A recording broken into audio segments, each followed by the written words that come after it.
அகண்ட மண்டலகாரம் வியாப்தம் ஏன சராசரம் தத்பதம் தர்சிதம் ஏன தஸ்மை ஸ்ரீ குருவே நமக.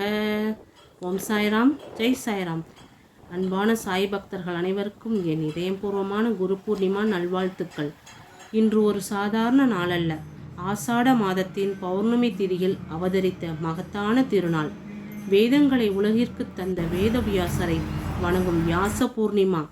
ஆனால் நம்மை போன்ற சாய் பக்தர்களுக்கு இந்த நாள் நமது பிரபஞ்ச தாய் தந்தையான நம் குருநாதர் சீரடி சாய்பாபாவின் திருவடிகளில் நம் முழு வாழ்வையும் சமர்ப்பிக்கும் மிக உயரிய நாள். அறியாமை என்னும் இருளில் உழன்று கொண்டிருக்கும் மனிதனுக்கு மெய்ஞானம் என்னும் ஒளியை காட்டி பிறவி பெருங்கடலை கடக்க உதவும் ஏணியாக இருப்பவரே குரு. அப்படிப்பட்ட பரம்பொருளான ஸ்ரீ சாய்நாதரின் பெருமைகளையும் இந்த குரு பூர்ணிமா திருநாளின் மகிமையையும் பற்றிக்கும் சிந்திக்கும் வாய்ப்பு நாம் செய்த பாக்கியம். குரு பூர்ணிமா என்றால் என்ன? கு என்றால் இருள் அல்லது அறியாமை என்று பொருள். ரு என்றால் அதை அகற்றுபவர் என்று பொருள். நம் மனதில் இருக்கும் காமம், குரோதம், மோகம், அகந்தை போன்ற இருள்களை நீக்கி ஆத்ம ஞானத்தை ஒளிர செய்பவரே குரு.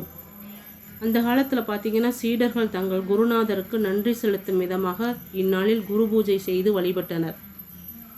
சீரடியில் பாபாவின் வாழ்நாளில் தாத்தா கேல்கர், தாஸ்கன் மகாராஜ், மாதவ்ராவ் தேஷ்பாண்டே அல்லது சாமா போன்ற பக்தர்கள் பாபாவை ஒரு சாதாரண சித்தராக மட்டும் பார்க்காமல் பிரம்மத்தின் வடிவமாக பார்த்தனர். ஒரு குரு பூர்ணிமா நாளன்று பாபாவிற்கு சிறப்பு பூஜை செய்து மாலை அணிவித்து வணங்க விரும்பினர். பாபா முதலில் அதை ஏற்க மறுத்தாலும் பக்தர்களின் தூய்மையான அன்பிற்கு கட்டுப்பட்டு குரு பூஜையை ஏற்றுக்கொண்டார்.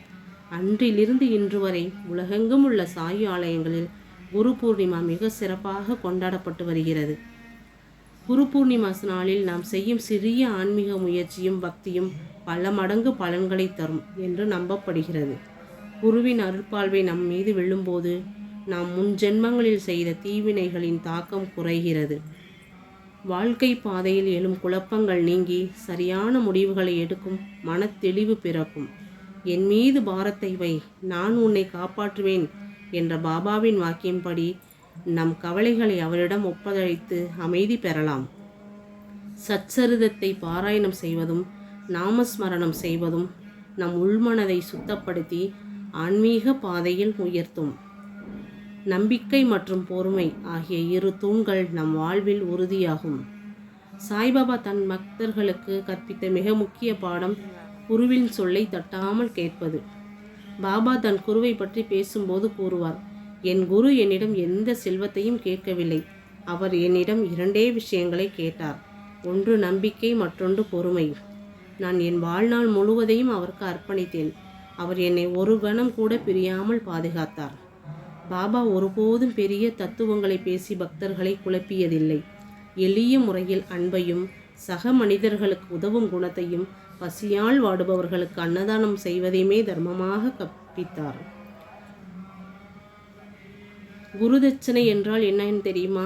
கோடிக்கணக்கில் பணமோ தங்கமோ அல்ல, நம்மிடம் இருக்கும் அகந்தை மற்றும் கெட்ட எண்ணங்களை அவரிடம் ஒப்படைத்துவிட்டு தூய்மையான அன்பை அவருக்கு வழங்குவதுதான். அன்பான சாய் சந்தமே, இன்றைய குரு பூர்ணிமா நாளில் நாம் அனைவரும் ஒரு உறுதிமொழி எடுப்போம். சாய்பாபாவை வெறும் படத்திலும் விக்கிரகத்தில் மட்டும் பார்க்காமல் ஒவ்வொரு உயிரிலும் அவரே இருக்கிறார் என்பதை உணர்வோம். கோபத்தை குறைப்போம், எளியவர்களுக்கு உதவி செய்வோம். பாபா காட்டிய நம்பிக்கை மற்றும் பொறுமையை அன்றாட வாழ்வில் பின்பற்றுவோம். நாம் பாபாவை நோக்கி ஒரு அடி எடுத்து வைத்தால் அவர் நம்மை நோக்கி 10 அடிகள் எடுத்து வைப்பார் என்பது திண்ணம். நான் சமாதி அடைந்த பின் என் எலும்புகள் கூட உங்களுக்கு பதிலளிக்கும் என்ற பாபாவின் வாக்கு என்றும் உண்மையாய் நம்மை வழிநடத்துகிறது. இந்த புனித நாளில் பாபாவின் திருவடிகளில் நம் உடல், பொருள், ஆவி அனைத்தையும் சமர்ப்பித்து அவரின் பரிபூர்ண அருளையும் ஆசியையும் பெறுவோமாக.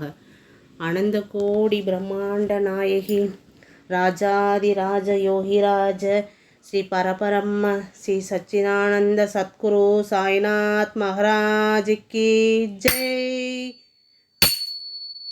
ஓம் சாய்ராம், ஜெய் சாய்ராம். கேட்பது கிடைக்கும், கிடைப்பது நிலைக்கும். மீண்டும் ஒரு முறை அனைத்து சாய் பக்தர்களுக்கும் இனிய குரு பூர்ணிமா நல்வாழ்த்துக்கள்.